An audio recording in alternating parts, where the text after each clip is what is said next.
Hey guys, welcome back to the channel. I've got a video here from one from historic England, and it is this 100-year-old London toilet just became a cafe. Um, just want to understand more about this. Looks like a Tudor style little building.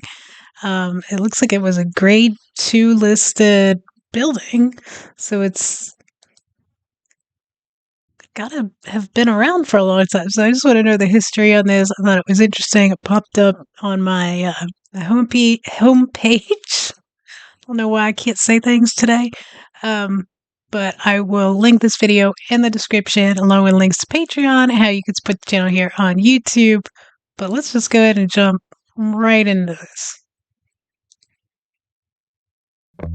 This unassuming little building has something amazing hidden underneath. And it's not a secret lair or a gold mine or a portal to Narnia. It is far more interesting than that. It's an underground toilet.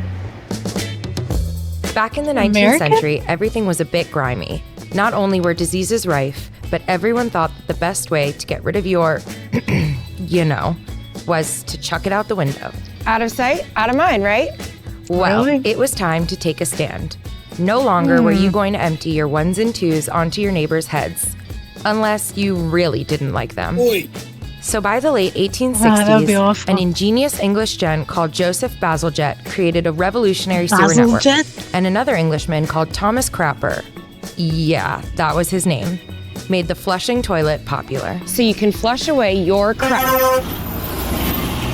At the turn of the 20th century, this toilet technology was moving underground. Underground loos were popping up everywhere across London because, well, shockingly, men, needed somewhere to go. The lack of access to public toilets for women essentially functioned as a form of social control, reinforcing the idea that women belonged at home and rather than in the public sphere. As a result, women often limited their time away from home. Really? Now, Bruce Grove wasn't always this vibrant, busy high street that we know today. Back in the 19th century, the area was mostly rural. There were fields, big houses, and the occasional stray goose. Classic pastoral vibes. But everything changed in 1872, when the railway came charging through like an excited Victorian toddler. With the new station at Bruce Grove, the area suddenly became commutable. More housing meant more people. And more people meant more toilets. In 1910, in the heart of Tottenham, this little beauty popped up. And this wasn't just any underground toilet. Oh no, Tottenham was showing off. For starters, these cast iron railings, not your bog standard fencing. They are decorative, elegant cast iron beauties designed to make even going to the loo feel a bit more grand. Ooh, la-di-da. Inside, you have gorgeous tiling, classic early 20th century glazed brick. Easy to clean, hygienic, and shiny enough that if you forgot your mirror, you could probably still fix your hair. And then there's this cottage-style pavilion up top, added in the 1920s, timber-framed and complete with a pitched roof and little flourishes that make it feel less like a toilet block and more like a fairy tale house. It's a cute little building. To look pretty. It was built because going to the loo in public was fairly unfair for fair maidens. You see, men could roam freely, hop on trains, run errands, go to work, pop to the pub, and if nature called, no problem. Public loos exclusively for men everywhere. Hooray! But for us women, not so much. Public conveniences for women were incredibly rare. And I don't just mean rare as in hard to find, I mean rare, like a sunny day on a British bank holiday weekend. This meant once women were out of the house, they had basically nowhere to, That's go. Crazy. Which made existing outside of the house for more than an hour or two basically a logistical nightmare. This was historically known as the urinary leash. The 1910s and 20s were an era of massive social change. The number of women in the workforce was growing exponentially, and they were actually starting to be paid. They were organizing socially, getting involved in politics, and, shock horror, traveling independently. Women's rights groups such as the Ladies Sanitary Association were this is when there were women queens, right? So why would she not want, why wouldn't she be an advocate for that, right? campaigning for the provision of women's toilets in Britain. They argued that public toilets were a basic human right for women. And you know what? I'd probably argue the same.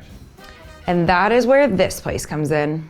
The pavilion was added specifically to provide even more toilets for women, not because the Victorians had a radical epiphany, but because women were demanding the right to travel without having to hold it.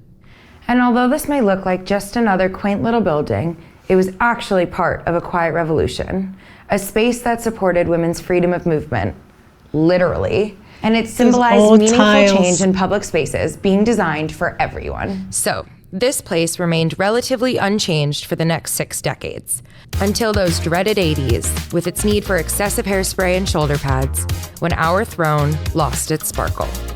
Attitudes towards public toilets were changing. Councils had less money to maintain them, fewer people were using them, and the entire UK network of public conveniences was shrinking. Bruce Grove was no exception to this. After decades of loyal service, they could not justify the cost of upkeep. So, in 1985, they closed their doors. They boarded them up, walked away, and hoped the problem would politely solve itself. But here's the twist. Instead of knocking down Bruce Grove toilets and pretending like it never existed, someone decided that this building was worth saving. Like rediscovering an old CD at the back of your wardrobe and thinking, oh, this is actually a banger. Don't you forget about me? It's like Bruce CDs Grove was calling I just out. Found the other day. The Grade 2 listing in 1997 meant that the building couldn't be demolished, couldn't be touched without permission. It was officially precious. Not something we usually associate with bodily functions. But as simple minds had feared, it was starting to become forgotten.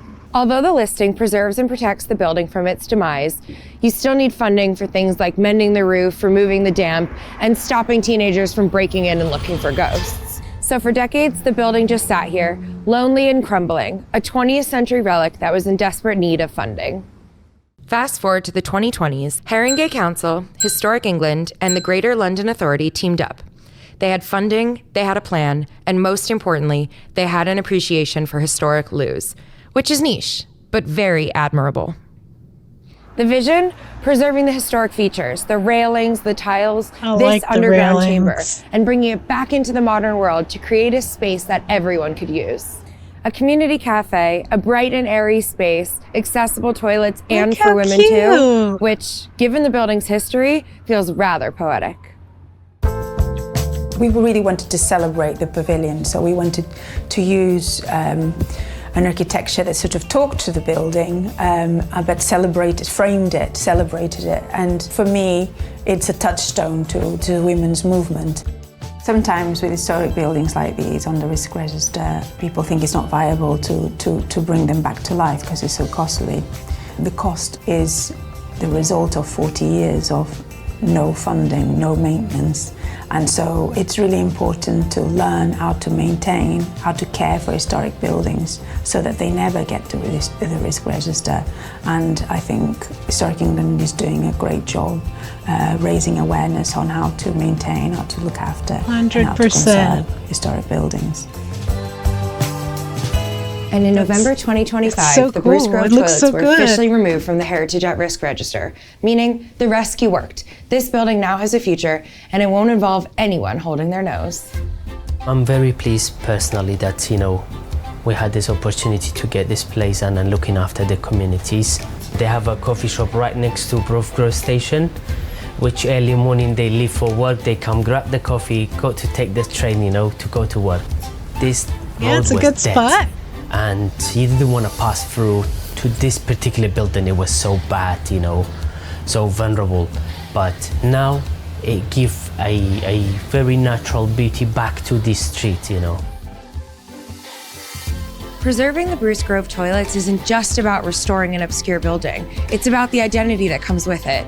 It's about regeneration and supporting small businesses and making high streets places that people actually want to come to again. So despite being only a loo, it's had an incredible past. From hygiene to women's independence to community life, this building has gone from cutting edge to dilapidated to downright lovely again. And sometimes, all it takes for community to flourish is a little cafe sat on top of an 115-year-old toilet. That was really, really good. You don't I don't know, you don't think about stuff like that nowadays, and thank goodness for it.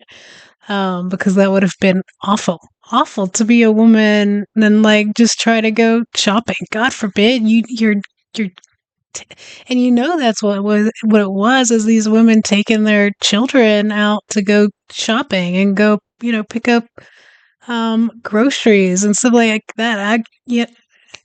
Gosh, could you imagine trying to deal with a child? And I don't even like my son going into the men's bathroom by himself now, and he's like 10. That'd be crazy. But that was interesting. I really enjoyed that. I like to see where it started, where it ended. And they obviously did a beautiful job renovating it, keeping the old features, but modernizing it and making it useful. And perfect spot for a little cafe. It really is. Like he said, people can come jump off the train or on their way to the train and grab a coffee or tea and get back to it. That's a really perfect spot for that. I enjoyed that a lot. I'm liking these historic England videos a lot. I think they're really interesting and informative. Great little history lesson in there. And let me know what you guys think. Have you passed by that? And did you know what it was previously? Did you know the history of it? Or did you learn like I did? But yeah, I like that a lot. Don't forget to like, share, subscribe. Thanks for watching with me, and I hope you have an awesome day.